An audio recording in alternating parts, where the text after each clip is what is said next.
I bought my first house and invited everyone to celebrate. Nobody showed up. They all ran off to admire my brother's shiny new car. As I switched on the lights alone, my phone rang.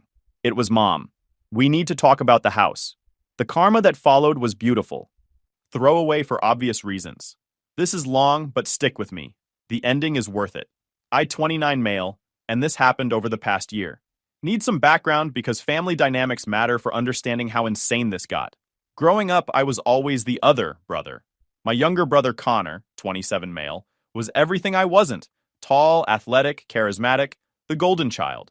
Mom spent her free time driving him to football practice while I tinkered with engines in our garage. Dad appreciated my mechanical skills when he needed help, but it was clear where the family's attention went.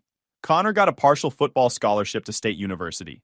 Big celebration, Mom crying happy tears, the whole family driving 3 hours to watch games.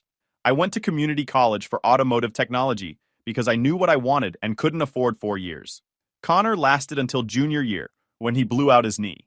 Instead of finishing his degree, he dropped out and moved home. Mom made endless excuses while I'd graduated and was working at Peterson's auto service, starting from oil changes and working my way up. For 5 years, I watched Connor bounce between jobs, car lots, furniture stores, electronics retailers, always talking about his big break while Mom enabled every failure. When he'd get fired for showing up late, she'd help write new resumes. When he'd blow his paycheck on expensive clothes, she'd quietly cover his bills. Meanwhile, I lived in a cramped studio apartment, saving every dollar. Worked 6 days a week, ate more ramen than any human should, drove a beat-up Honda Civic I maintained myself. My social life was non-existent, but I had a goal. Buy a house. My own place. Last spring, after 5 years of grinding, I finally had enough for a down payment. Found this perfect little ranch on Maple Street.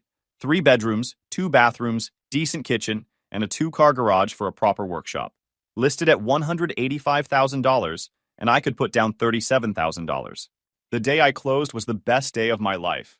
When the realtor handed me the keys, I sat in my car for 10 minutes, staring at my house.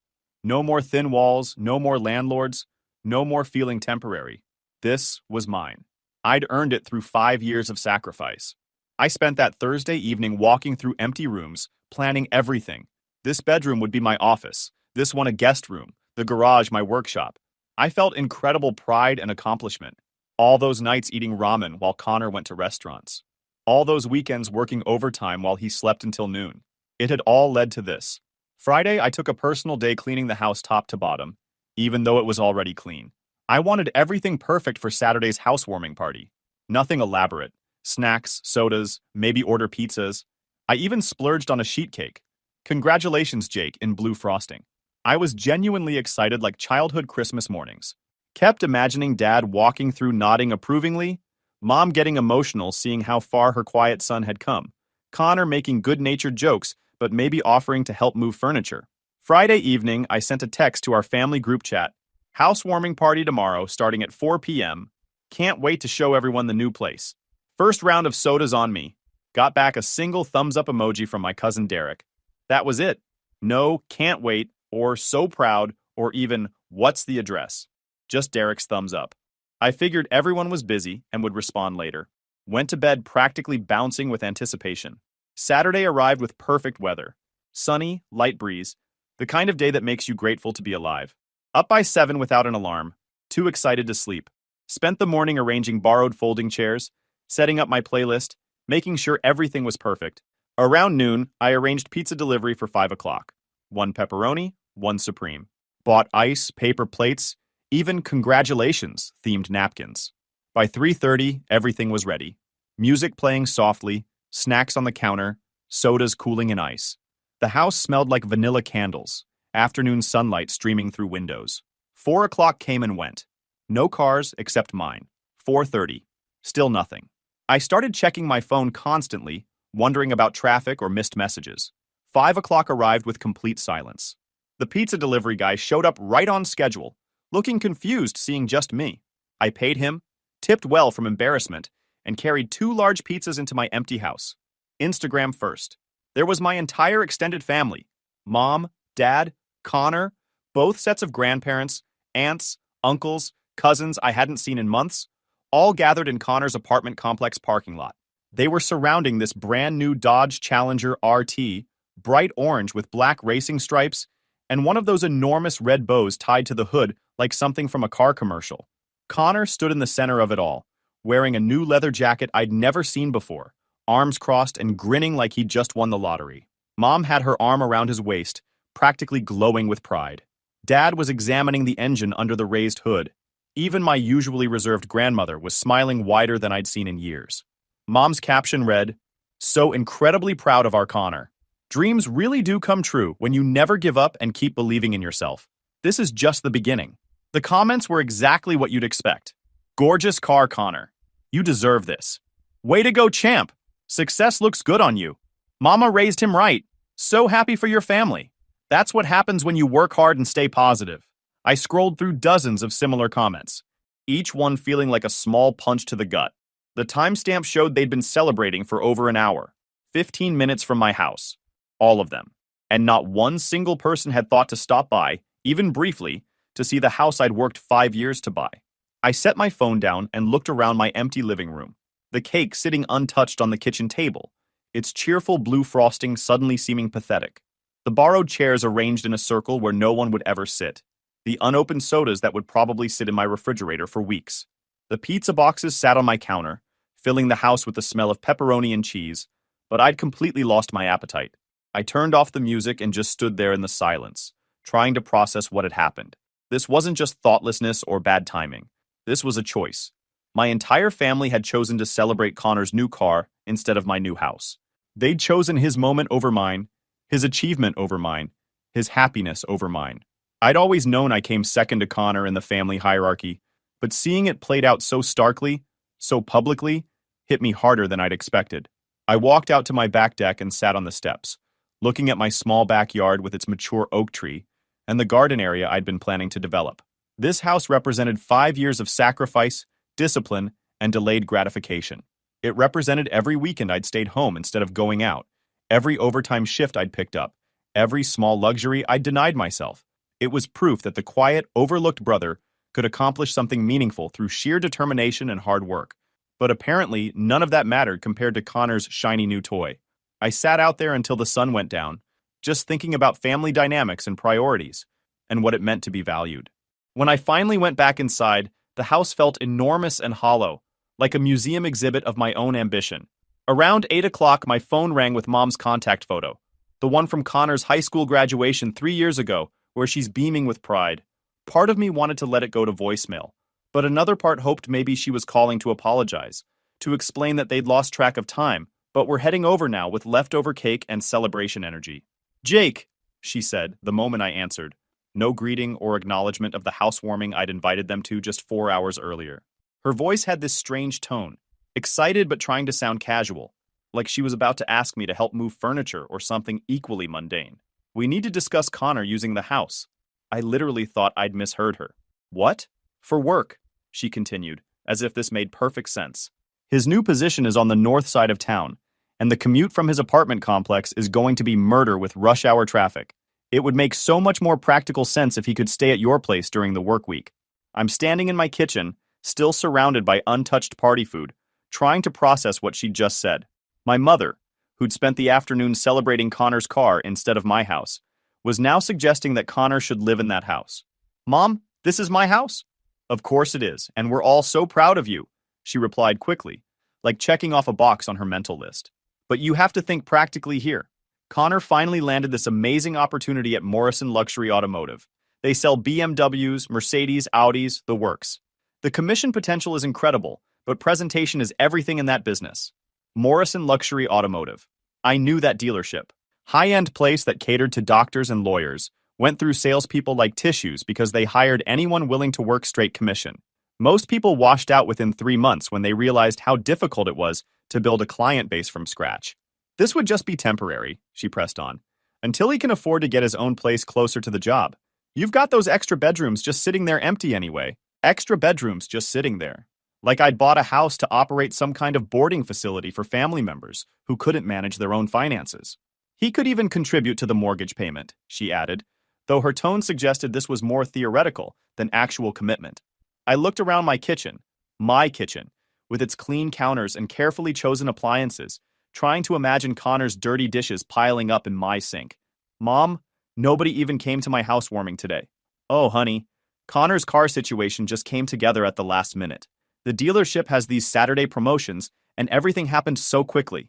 We would have come by afterward, but it got so late with all the paperwork and celebrating. The dealership closes at 6 on Saturdays.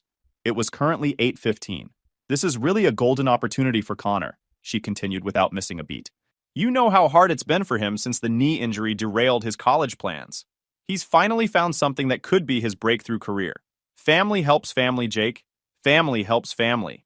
But apparently only in one direction. I need time to think about this, I said, mostly because I needed to get off the phone before I said something I'd regret. What's there to think about? She replied, sounding genuinely confused. Connor's not asking to move in permanently. Just weekday nights.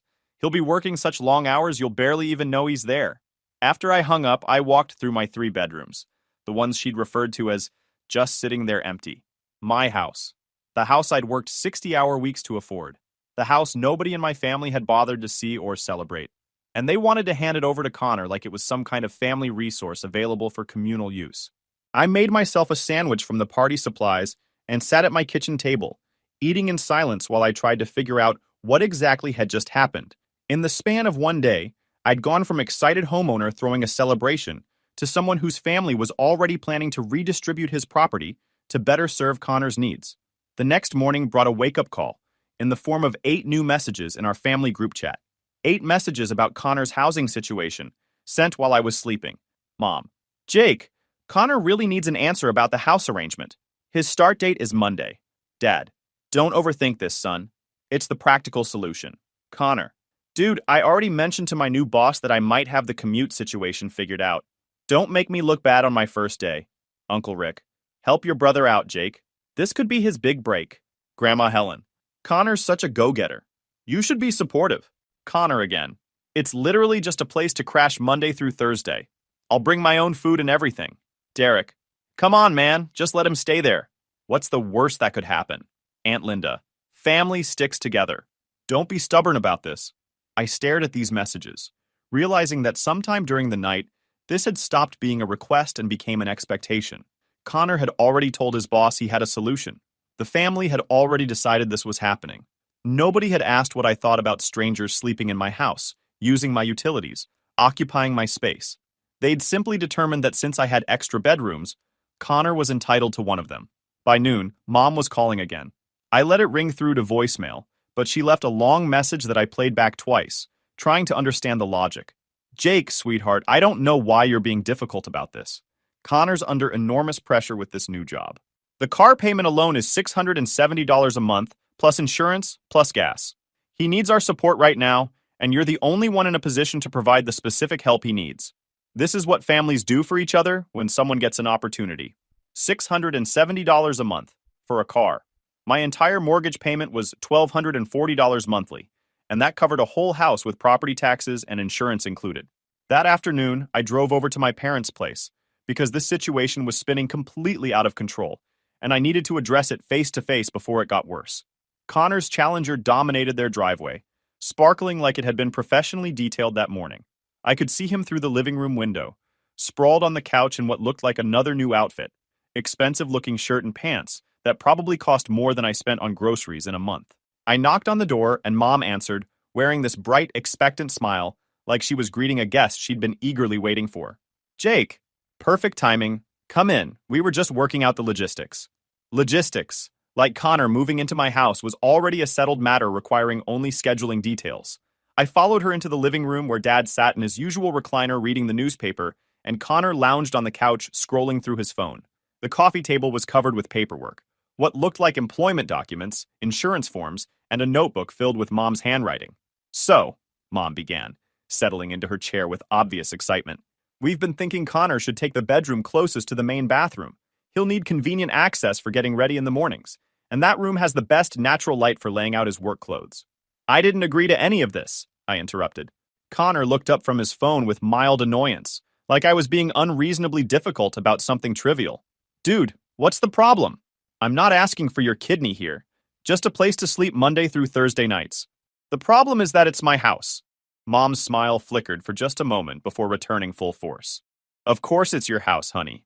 But you're not even using those rooms for anything important. Not using them for anything important. One was going to be my home office. Another was planned as a guest room for when friends visited. The third I'd been considering as a workshop space for smaller projects. But apparently none of my plans counted as important compared to Connor's commute convenience. I worked 5 years to buy that house, I said, trying to keep my voice level and reasonable. 5 years of 60-hour weeks, eating nothing but cheap food, driving a car with 200,000 miles on it. I didn't do all that so Connor could have a free place to stay. Nobody said anything about free, Dad interjected without looking up from his newspaper. Connor will contribute his fair share. With what money? He hasn't even started the job yet. He'll pay you back once the commission checks start coming in, Mom said quickly. Morrison Luxury has an excellent compensation structure for successful salespeople. Successful salespeople. Connor had been fired from his last 4 jobs for attendance issues and poor performance, but somehow this time would be different.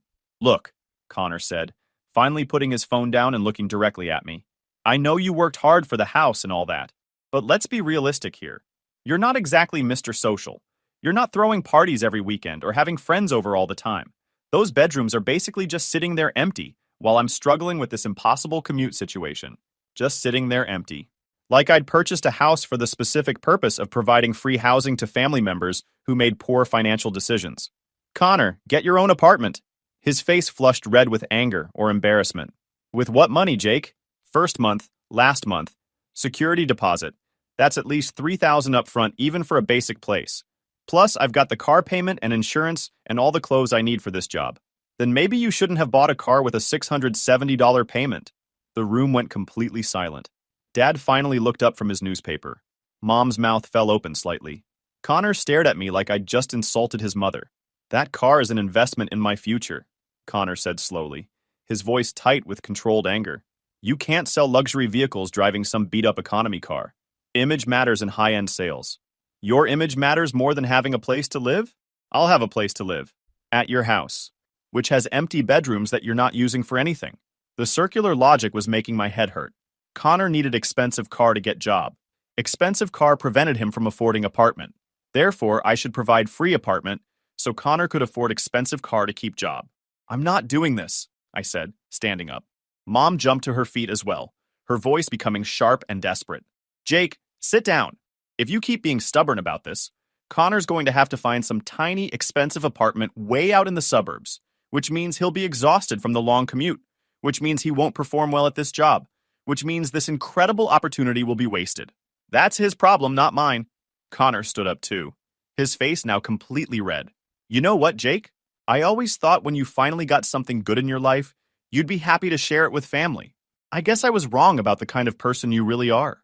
The manipulation was so obvious it almost made me laugh. Poor Connor, whose own brother wouldn't sacrifice his privacy and space to solve problems created by Connor's terrible financial decisions. You're right, I said, heading toward the door. You were wrong about me. I left without saying another word, but I could hear Mom's voice rising behind me as I walked to my car. Something about family loyalty and disappointing her. That evening brought a series of phone calls from extended family members who'd clearly gotten Mom's version of events. Uncle Rick, Aunt Linda, both grandmothers, even my cousin Derek, who'd been at Connor's car celebration. Your mom's really upset, Derek told me. She says Connor might have to sleep in his car some nights because he can't afford gas for the daily commute. Sleep in his car. The $40,000 car with heated leather seats. There are extended stay motels, I replied. With what money? His first commission check won't come for at least a month, maybe 2. The same question everyone kept asking. With what money? As if Connor's complete lack of financial planning was somehow my responsibility to solve. Tuesday evening, I was working late at the shop when my phone buzzed with a text from Connor. Thanks for nothing, brother. Sleeping in the parking lot tonight because I can't afford gas to drive home. Hope your empty bedrooms are worth it. I didn't reply. I finished the brake job I was working on, locked up the shop, and drove home to my house with its 3 bedrooms that were apparently causing so much family drama by existing without Connor in them. Wednesday brought more text messages, these ones with photos attached. Connor had sent pictures of himself in the Challenger at various parking lots around town, outside a 24-hour gym, behind a McDonald's, in the corner of a shopping center, all with captions about how this was my fault for refusing to help family. The emotional manipulation was so transparent, it was almost insulting. Poor Connor, forced to sleep in his luxury sports car because his mean brother wouldn't provide free housing. By Thursday, the family pressure campaign had reached ridiculous levels. I came home from work to find Dad's pickup truck in my driveway. He was sitting on my front porch steps, still wearing his construction clothes and work boots, looking tired and older than his 53 years. "We need to talk," he said when I got out of my car. I unlocked my front door and we went into the living room. Dad looked around at my furniture, my television, my books and personal belongings, like he was seeing them for the first time. "Your mother's beside herself," he said, without any preamble. "Connor's been sleeping in that car for 3 nights. In October. This is killing her. Where's he showering? 24-hour gym membership. Eating fast food for every meal. Jake, this isn't sustainable." I sat down across from him, noting how he was framing this as Connor's problem, rather than Connor's series of poor choices. "Dad, he could get a studio apartment for $800 a month. With what money for the deposit? He spent his savings on work clothes and the car down payment." There it was again. The same question that somehow made Connor's inability to plan ahead my problem to solve. "Connor's your brother," Dad continued. "Family helps family." "I've been helping this family for years," I replied. "I covered Connor's share of your birthday dinner when he was broke. I loaned him my car for job interviews when his got repossessed. I fixed Mom's washing machine for free when you couldn't afford a repair service. At what point do I get to have something that's just mine?" Dad looked uncomfortable, shifting in his chair like he wanted to be anywhere else. "This is different. This is temporary. And it's Connor's big chance. It's his 5th big chance in 3 years. Jake," Dad's voice carried a warning tone. "Your mother's already called your uncle about maybe co-signing an apartment lease for Connor. But that would mean taking on debt we can't afford. You can solve this problem right now tonight by just letting him stay in one of your spare rooms. Let him stay. Like Connor was some kind of guest who would politely visit for a weekend instead of a grown man who'd never lived independently and had no concept of boundaries or responsibility." After Dad left, I sat in my kitchen making a mental list of everything that would change if Connor moved in, even temporarily. My morning routine disrupted by someone else's shower schedule. My evenings filled with noise from television or phone calls. My kitchen invaded by someone else's dirty dishes and food preferences. My peaceful sanctuary transformed into a shared space where I'd have to negotiate every decision. Connor had never lived anywhere but our parents' house. He'd never paid utilities or maintained property or dealt with any of the responsibilities that come with having your own place. The idea that he'd be a respectful, temporary house guest was laughable. Friday morning brought the text message I'd been expecting. Day 4 of sleeping in my car. But hey, at least you get to feel superior about your precious house. That evening, Connor showed up at my workplace just as I was closing up the shop. He pulled into the parking lot in his Challenger, music thumping through the windows, and got out wearing yet another expensive outfit.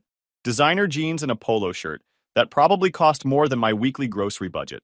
"We need to settle this," he announced, walking over to where I was locking the front door. "There's nothing to settle. Find your own place. Jake, I've been sleeping in my car for 4 days. 4 days. Do you have any idea what that's like?" I looked at his car with its premium sound system and leather interior and climate control, then back at him in his expensive clothes holding the latest iPhone. "Looks pretty comfortable to me." His face went red. "This isn't a joke. I'm trying to make something of my life here, and you're sabotaging me over some petty grudge." "What grudge?" "You know what grudge. You've always resented me for being more successful, more popular. Now you finally have something I need, and you're using it to get back at me." The complete lack of self-awareness was stunning. Connor genuinely believed he was more successful than me. He thought sleeping in a car he couldn't afford while begging family for free housing was success. "Connor, I'm not trying to hurt you. I'm just not going to solve your problems for you." "Solve my problems?" His voice was getting louder, drawing attention from people walking to their cars. "I'm asking my brother for help during a temporary difficult situation. That's what family does." "No, Connor. What family does is show up for each other's celebrations. What family does is support each other's achievements. What family does is treat each other with respect and consideration." He stared at me for a long moment, and I could see him processing what I'd just said.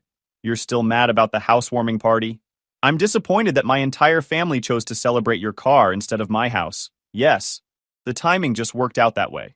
"The timing worked out exactly the way you wanted it to work out." Connor looked genuinely confused, like he couldn't understand why I might have feelings about being completely ignored on what should have been one of the biggest days of my life. "Jake, That's ancient history. This is about my future. Ancient history. 6 days ago. Figure out your own future, I said, getting into my Honda and driving away. Saturday morning, I woke up to someone pounding on my front door. Not knocking politely, actually pounding with their fist hard enough to rattle the frame. I looked out the window and saw Dad's pickup in my driveway, along with Mom's car, and Connor's Challenger. All three of them were standing on my porch. Connor looked terrible, wrinkled clothes, stubble, hair sticking up in different directions. He was holding a duffel bag and what appeared to be a laundry basket full of belongings. I opened the door to find Mom pushing past me into my house before I could say anything. "This ridiculous situation ends today," she announced, her voice sharp with frustration. "Connor slept in his car again last night because you're too selfish to let him use one of your empty bedrooms." She turned to face me, hands on her hips like she was scolding a misbehaving child. "He starts work Monday morning. He needs to be rested and presentable and focused on making a good impression, not exhausted from sleeping in a parking lot because his own brother won't help him." Connor set his duffel bag down by my couch without being invited, like he was moving in whether I agreed or not. "Where's he supposed to put his stuff?" I asked, pointing at the bag. "The back bedroom," Mom replied immediately. "It has the best closet space for his work clothes." Dad stepped forward, looking uncomfortable but determined. "Son, this has gone far enough. Connor's your family, and this is my house. That you bought with help from nobody," Mom said sarcastically. "Oh, wait, except for that tool set your father gave you when you started at the shop, and all those car repairs he taught you how to do, and that time we co-signed your motorcycle loan when you were 19. I stared at her, trying to process this complete rewriting of history. The tool set was a Christmas gift 6 years ago. The car repairs were basic maintenance that any father might teach his son. The motorcycle loan had been paid off 3 years early and was for a used bike that cost $3,800. But she was twisting these normal family interactions into some kind of massive debt that I now owed Connor. "You've never had to struggle for anything," she continued, her voice getting louder and more emotional. "Everything's always come easy for you. School, work, saving money. You don't know what it's like to face real challenges. Everything's always come easy. 5 years of working weekends, skipping social events, eating cheap food, and denying myself any luxury or entertainment. But apparently, that didn't count as struggle because I'd been successful at it. Connor's going to stay here during work weeks," she announced, like she was delivering a court verdict. "He'll keep his things in the back bedroom, use the main bathroom, and contribute to household expenses once his paychecks start coming in." "No," I said quietly. All three of them stopped talking and stared at me. "No," I repeated, louder this time. "Connor is not staying here. Not tonight. Not Monday. Not ever." Mom's face went white, then red. "Jake, you cannot be serious." "I'm completely serious." Connor stepped forward, his expression shifting from hopeful to desperate. "Jake, please. I'm literally begging you here. This job is everything to me. I just need a few weeks to get established, start earning commissions, then I can find my own place. A few weeks would become a few months, which would become Connor just living there permanently while making excuses about why he couldn't afford to move out. Find somewhere else," I said. Mom exploded. "How can you be so selfish? How can you stand there and watch your brother suffer when you have the power to help him?" "I'm not making Connor suffer. Connor's poor decisions are making Connor suffer." "Poor decisions?" Her voice was getting shrill. "Buying a car appropriate for his job is a poor decision? Taking a position with unlimited earning potential is a poor decision? Buying a car he can't afford is a poor decision. Taking a job without planning for basic living expenses is a poor decision." Dad finally spoke up, his voice tired but firm. "Jake, just let him stay until he gets on his feet. No. You're going to destroy his opportunity over pride? I'm going to protect my home and my peace of mind." Mom was staring at me like she'd never seen me before, like I'd transformed into some kind of monster right in front of her. "Fine," she said, her voice ice cold. "If that's the kind of person you really are, then we know where we stand." She grabbed Connor's duffel bag and shoved it at him. "Come on, Connor. We'll figure something else out." They left without another word, Mom and Dad walking quickly to their vehicles, while Connor trailed behind, looking back at my house with this expression of hurt betrayal. I watched them drive away, then went back inside and locked the door behind me. My hands were shaking, but not from fear or regret. From relief. For the first time in weeks, my house felt like it belonged to me again. The next few days brought a campaign of guilt and manipulation that would have impressed a professional politician. Text messages, voicemails, social media posts, relatives calling to share their opinions about my selfishness and lack of family loyalty. But I'd made my decision, and I wasn't backing down.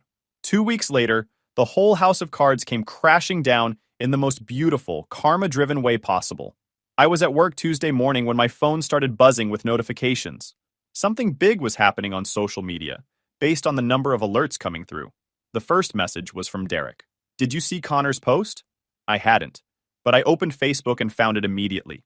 Connor's profile picture was now a selfie of him sitting on what looked like a motel bed, with a long, rambling caption underneath. Sometimes life teaches you hard lessons about who your real family is. Lost my dream job yesterday because I couldn't maintain the professional image required for luxury automotive sales. Lost my car this morning to the repo company. But I guess I learned something valuable about how some people care more about their property than their own flesh and blood. Starting over from zero, but at least I know who I can count on. The comments were pouring in. What happened, Connor? So sorry. Your brother really wouldn't help you? That's terrible. Family should stick together. Stay strong, you'll get through this. My phone was ringing before I could finish reading all the responses. Mom, of course. Jake, Connor lost everything. His job, his car, everything. And it's your fault. What exactly happened? He got fired yesterday. Couldn't compete with the other salespeople because he was exhausted and stressed from his living situation. They repossessed the Challenger this morning when he couldn't make the payment. I felt this weird mixture of sadness for Connor and vindication for my own decision. The exact scenario I'd predicted had played out. Connor had taken on financial obligations he couldn't sustain, and when the inevitable collapse happened, everyone expected me to cushion his fall. Where is he staying now? Budget motel on Route 9, paid for 1 week with his final paycheck. After that, she started crying. Mom, I'm sorry Connor's struggling, but this isn't my fault. It is your fault, she screamed through the tears. He could have kept that job if you just helped him. He could have made it work. After she hung up, I sat in my office thinking about cause and effect, about personal responsibility, about the difference between helping someone and enabling their poor choices. That evening, Dad called. His voice was different, defeated, exhausted. Jake, Connor's in real trouble. He's talking about leaving town. Says there's nothing left for him here. Maybe a fresh start would be good for him. Your mother hasn't stopped crying in 2 days. She blames herself for pushing him to take that job, blames you for not helping him keep it. Dad, Connor made his own choices. I know that, but he's still your brother. The next day, I drove to the motel where Connor was staying, found his room and knocked on the door. He opened it looking like he'd aged 5 years in 2 weeks. The confident, cocky guy with the leather jacket and new car was gone, replaced by someone who looked broken down and defeated. Come to see the wreckage, he asked, but without much fight in his voice. Come to talk. We sat on the uncomfortable motel chairs while Connor told me what had really happened. How he'd lasted exactly 12 days at Morrison before they let him go for poor performance and attendance issues. How he'd been struggling to stay awake during sales presentations because he wasn't sleeping well in his car. How the car payment and insurance had consumed his entire first commission check, leaving him with nothing for food or basic expenses. I screwed up, he admitted finally. The car, the job expectations, all of it. You were right. Connor, I wasn't trying to be right. I was trying to protect myself. I know, and I don't blame you anymore. I spent so many years having everyone else fix my mistakes that I never learned how to actually solve my own problems. He looked up at me with genuine remorse. I'm sorry, Jake, for assuming I could just take over part of your house, for all the pressure and guilt trips, for missing your housewarming party because I was too excited about my own stuff to think about anyone else. It was the first real apology I'd gotten from anyone in my family about any of this. The next day, Mom called with a very different tone than before. Jake, Connor told us he's planning to leave town, going to stay with his friend Tommy in Phoenix. Try to start over there. Maybe that's not a bad idea. I know you're still angry with us, with me, and you have every right to be. There was a long pause before she continued. I enabled him, didn't I? For years. Every time he made a mistake, I found a way to fix it or make excuses for it. I thought I was being a good mother, but I was really just making him weaker. Mom, you were the responsible one, always. And instead of appreciating that, I took it for granted. I expected you to keep being responsible while I protected Connor from the consequences of his irresponsibility. She was quiet for a moment. The housewarming party. We should have been there. It was a huge accomplishment, and we missed it because I was so focused on Connor's car. His stupid, expensive car that he lost anyway. I was really hurt by that. I know you were, and I'm sorry. Can you forgive me? I looked around my living room in my house that I'd worked for and fought for and kept. Yeah, Mom, I can forgive you. Connor left for Phoenix the following week. Before he went, he stopped by my house one last time. I wanted to see it properly, he said, looking around the living room. The house I was so ready to just move into without permission. I gave him the full tour. The workshop I'd set up in the garage, the home office where I managed my finances and planned projects, the guest room I'd prepared for friends who might visit. Every space had been thoughtfully arranged and purposefully designed. I get it now, he said, as we stood on the back deck overlooking my small but well-maintained yard. This isn't just a house. It's proof of who you are. 6 months later, Connor called from Phoenix with an update. He'd gotten a job at a Toyota dealership. Not glamorous, but steady base salary, plus reasonable commission structure. He was renting a studio apartment and driving a used Corolla he'd bought with cash, learning to live within his means. It's harder than I thought it would be, he admitted, being completely responsible for myself. But it's also kind of liberating. Mom and Dad started coming around again, but carefully and respectfully. Sunday dinners where they actually asked about my work and my plans instead of just updating me on Connor's latest schemes. Dad even helped me install new kitchen cabinets. And for the first time in years, we worked together as equals, rather than him just directing me what to do.